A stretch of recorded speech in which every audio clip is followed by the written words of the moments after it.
Microporous crystalline materials such as MOFs and zeolites are used in a wide variety of mixture separation applications.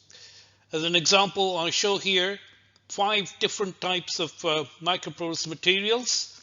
DDR zeolite consists of cages of 278 cubic angstrom, and each cage is separated from adjacent cages by narrow 3.65 angstrom windows. This is MOF 74, where M can be magnesium, iron, cobalt, nickel, manganese, and shown by these blue atoms. These consist of hexagonal channels of 11 angstrom in size. MFI zeolite consists of straight channels and zigzag channels. These are the intersection points, the channel dimensions of 5.5 angstrom. Zeolites of Faugisite topology, such as 13X zeolite or sodium Y zeolite, have cages with volumes of 786 cubic angstrom, and each cage is separated from adjacent cages by 12 ring windows with an aperture of 7.2 angstrom. Zifate have cages of about 1200 cubic angstrom volume, and each cage is separated from adjacent cages by narrow 3.3 angstrom windows, and the windows are flexible. The channel dimensions are widely different, and we would expect the intracrystalline diffusion to be also significantly different in the variety of structures. In the presentation today, I asked the question whether intracrystalline diffusion influences are advantageous or disadvantages in the mixture separations. Clearly, the influence of intracrystalline diffusion of gas molecules depend on the particular mixture that we consider and the particular host material. To get an understanding of the influence of intracrystalline diffusion, let us begin by looking at separations of CO2 and methane that is important in the context of CO2 capture from natural gas. Let's compare the adsorption and diffusion characteristics of 50-50 mixtures of CO2 and methane at a temperature of 300 Kelvin and a total pressure of 1 megapascals. In all materials, CO2 is more strongly adsorbed than methane because it has a higher degree of polarizability and a large quadrupole moment. The quadrupole moment of methane is 0. In most materials, the adsorption selectivity is in favor of CO2, but in a certain class of materials, indicated here in blue, the diffusion selectivity favors CO2, whereas the materials here indicated in black, the diffusion selectivity favors methane. If we examine the structures indicated in blue, these are cage window structures with window dimensions less than 4 angstrom. Since CO2 is a pencil-like molecule, it hops from one cage to the adjacent cage much more easily because of the smaller cross-sectional dimension than methane. Methane is much more strongly constrained in the window regions. For example, DDR zeolite has a window aperture of 3.65 angstrom, and therefore is the diffusivity of methane is significantly lower by about a factor 100 or more than the diffusivity of CO2. The story with the materials marked in black is completely different. In this case, CO2 is less mobile than the methane molecule, because CO2 has a higher adsorption strength and its mobility is lowered because of the stickiness of the molecule. The stickier the molecule, the less mobile it is within more open structures such as magnesium MOF 74. So if we choose materials such as DDR, Chabazite, Zif8, LTA for CO2 methane separations, both adsorption and diffusion favors CO2. Let's examine that a little bit further in the next slide. CO2 methane mixture separations can be carried out in two different technologies: PSA technology or membrane separation technology. In PSA technology, we have the separations carried out in a transient manner, consisting of adsorption and desorption cycles. For example, during the adsorption phase, the 50-50 mixture of CO2 and methane is fed to a fixed bed adsorber, and since CO2 is more strongly adsorbed, purified natural gas or methane can be recovered from the top of the adsorber. The bed needs to be regenerated, and the CO2 is ejected from the adsorber and from the bottom by applying, say, a vacuum. The fixed bed consists of pellets in which MOF crystals may be embedded. In experimental studies carried out in the laboratory, the MOF crystals or zeolite crystals can be used in powdered form, whereas in industrial practice, it is not feasible to use powdered MOFs or zips or zeolites because of the significantly high pressure drop. An important parameter that dictates the importance of diffusion is the diffusivity of the guest species I divided by the square of the crystallite radius.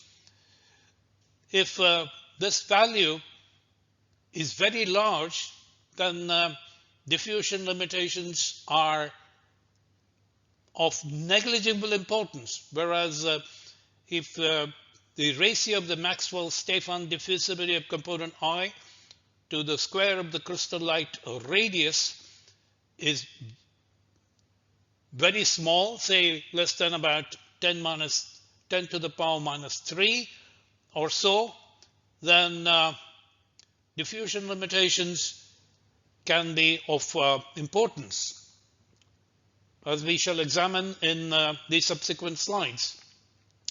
A completely different approach to mixture separations is to use membrane separation technology, where the MOF materials or zeolite materials are in the form of thin layers, typically less than about 50 micrometers in thickness, separating the upstream compartment from the downstream compartment. For CO2 methane separations, if we choose a material for which both adsorption and diffusion selectivity favors CO2, then the flux of CO2 will be significantly higher than the flux of methane. The important differences in the manner in which these technologies are carried out. PSA technology is carried out in a transient manner, where adsorption and diffusion or adsorption and desorption cycles are used, and such separations are largely based on differences in mixture adsorption equilibrium. Diffusional influences serve either to enhance the separations based on mixture adsorption, or to diminish the effectiveness of separations based on mixture adsorption equilibrium. Similarly, in membrane separations, the permeation selectivity is dictated both by the diffusion selectivity and adsorption selectivity. The diffusion influences are always important because the operations are carried out in steady state rather than in a transient manner. Separations are either driven by adsorption or by diffusion, and in many cases the diffusion selectivity enhances the adsorption selectivity, and this is desirable.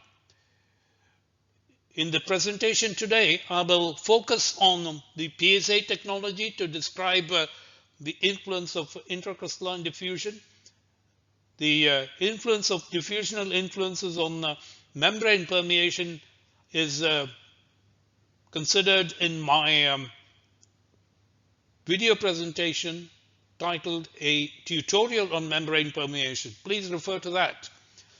I will proceed further with examining the PSA technology and the influence of intracrystalline diffusion in such technologies.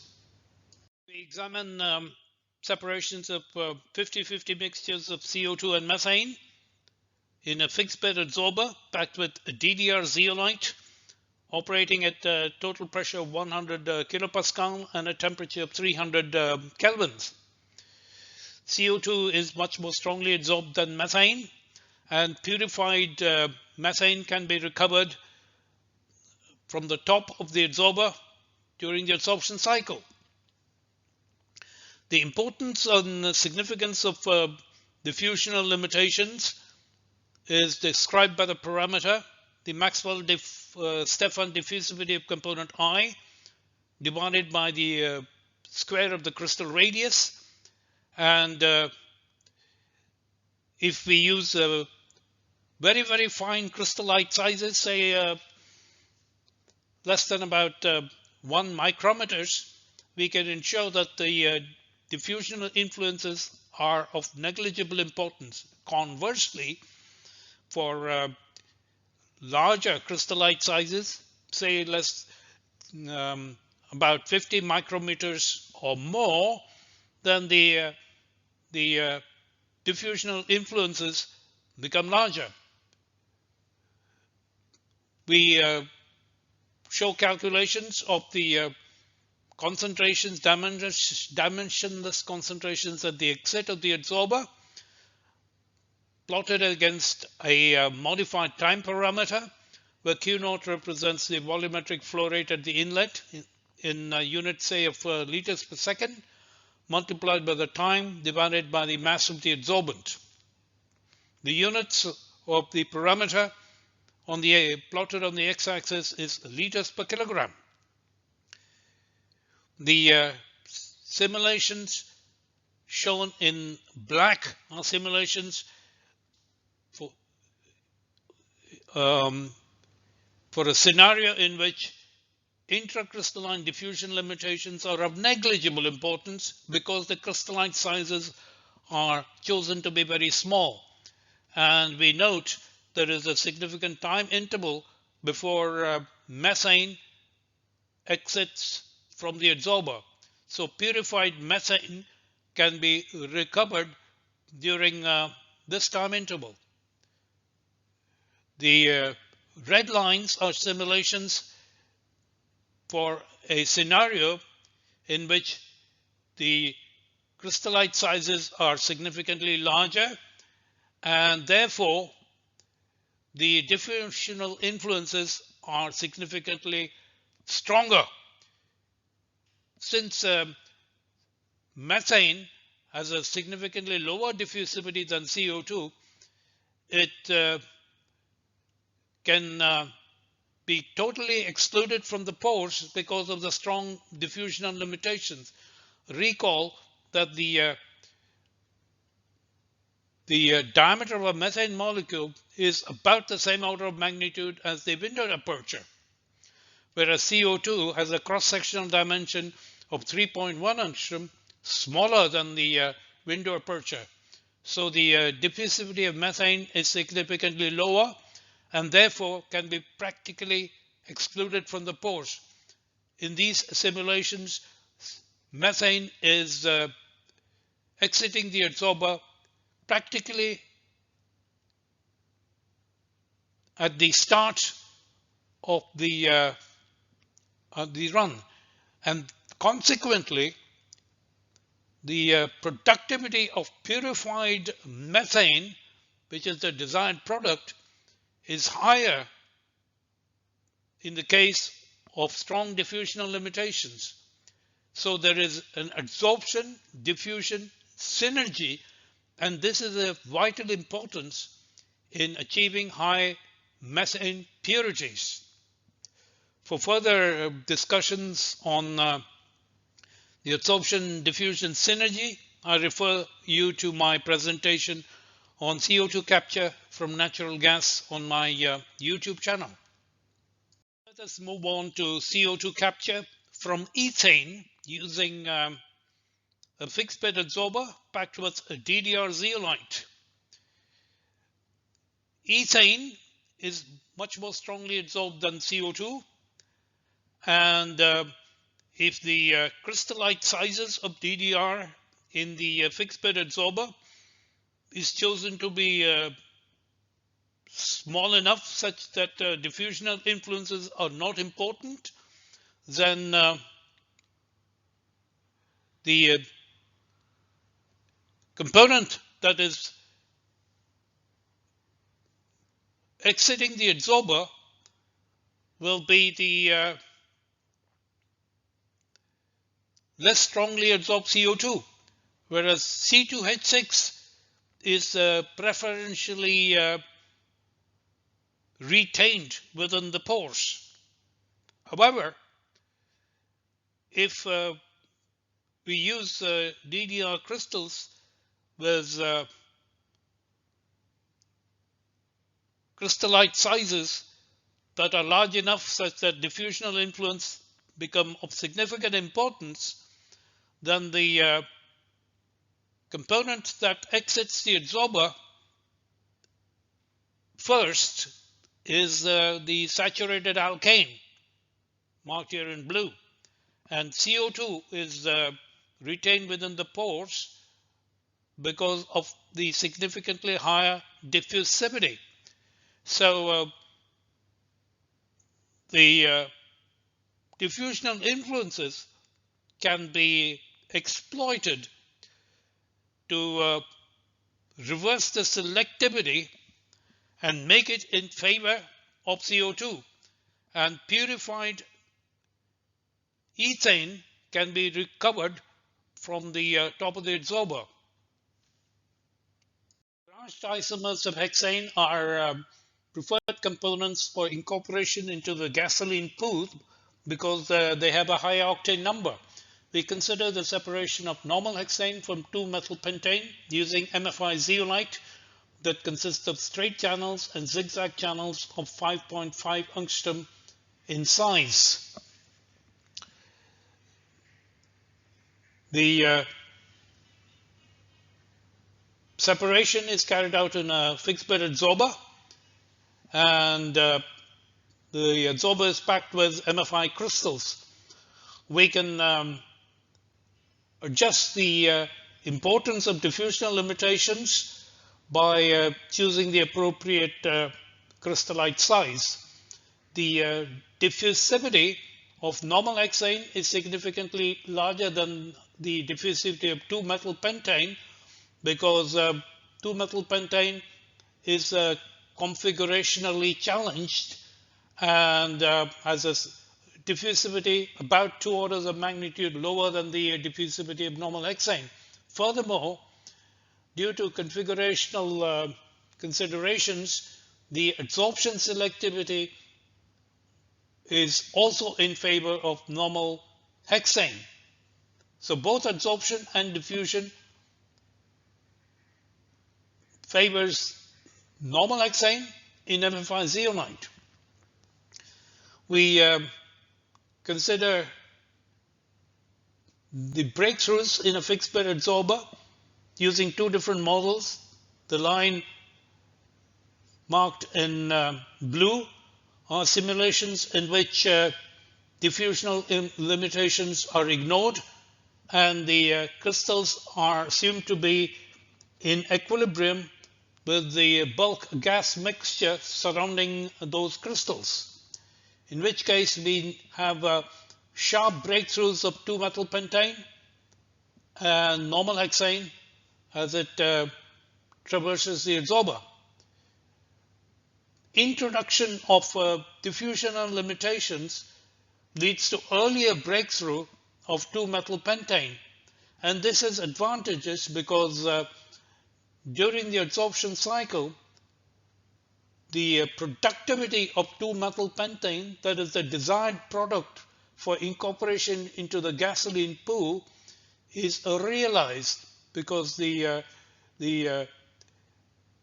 differences between the breakthrough times for 2-methyl pentane and normal hexane is larger in the scenario in which the diffusional limitations are more significant.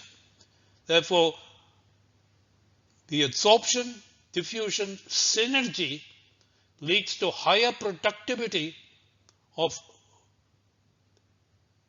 2-methyl pentane, that is the preferred component for incorporation into the gasoline pool.